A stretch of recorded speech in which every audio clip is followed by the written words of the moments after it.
Okay, this is fourth lecture for chapter one.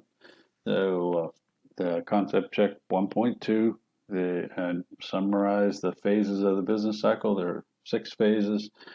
The expansion, peak, and contraction.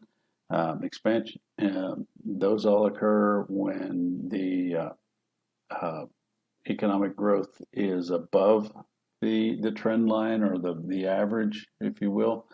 Um, and then downturn, trough, and recovery are all below the trend line. So, uh, so okay now. So this is above the trend line up here. So and then below the trend line here. So this um, this would generally be called recession,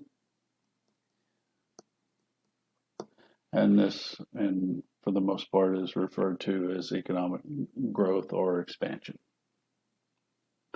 Uh, Two statistics that help predict the future direction of the economy. We're talking about leading indicators, the index of leading economic indicators, and the consumer confidence index. Consumer confidence index is also referred to as the CCI. Um, Example of how inflation affects income and consumption. So this give you an idea of one of the reasons that the the news pays such close attention to oil prices is the kind of the double whammy effect, I guess, for lack of a better.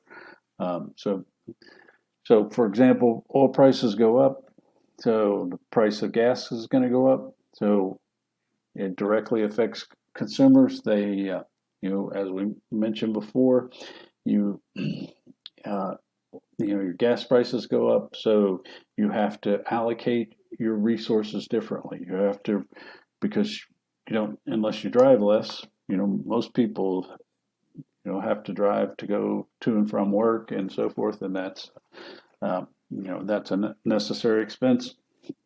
So so uh, consumers have less to spend on other items, but also at the same time, the transportation costs increase. So the prices on all the goods that consumers purchase, they go up as well because of those increased transportation costs. So yeah, as a result, in effect, the consumer gets hit twice when the price of oil increases. So, learning objective 1.3, applying economic principles when making financial decisions. So, what we're trying to do here is think like an economist. So, opportunity costs is the cost of a decision measured by the value of the next best alternative that was foregone, given up. So it's a trade-off. The you know the you know think of when so say you go and you buy a car. The you buy that car, and maybe you choose the more expensive model. Um, and in order to do so, you have to give something up to make that purchase. There's something that you're not going to be able to do, whether it be consumption or savings or so forth. That's the an opportunity cost. Um, Marginal utility or cost is the usefulness of the next increment of something. Um, my favorite two examples here are think of think of a steak. Most everybody likes a nice juicy steak, um, but you would probably, if somebody offered you two steaks at the same time, you probably wouldn't care that much about them. Though that care as much about, you're certainly not going to care as much about the second one. Well, in the same thing, if they offered you third, you know, another good example is Um, somebody gives you a dozen donuts. Those first two or three donuts, they taste really, really good. But if you ate more than that, you would enjoy them less and less, and at some point, it would probably make you sick. So that's marginal utility. Marginal tax rate is the tax rate at which your last dollar earned is taxed. It's also referred to as your tax bracket.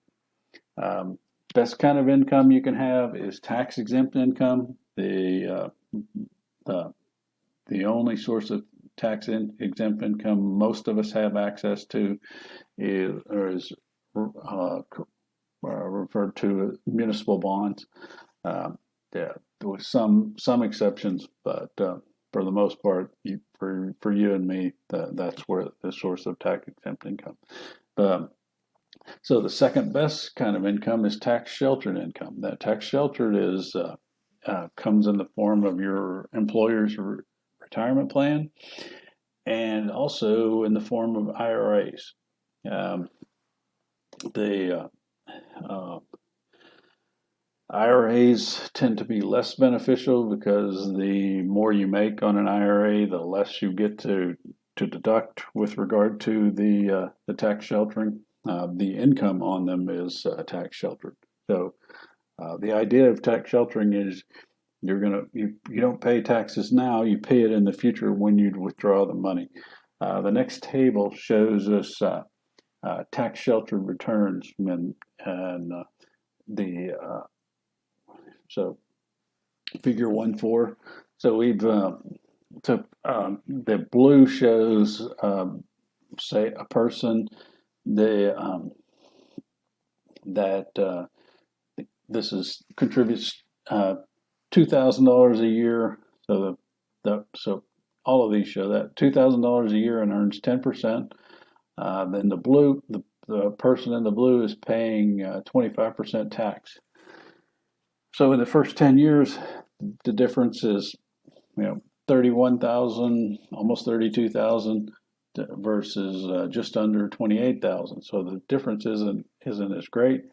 Then we go to 15 years and the difference gets wider and wider. So if uh, for example, we go all the way out to 30 years, the difference is considerable because the that individual paying 25% tax is only going to end up with $167,000 versus $244,000 dollars. So that is the benefit of tax sheltered or tax deferred savings. And in most cases, people's income tax rates decline because their incomes are lower when they retire. So that's the big reason that we encourage this. All right, so we'll do concept check 1.3 in the next lecture.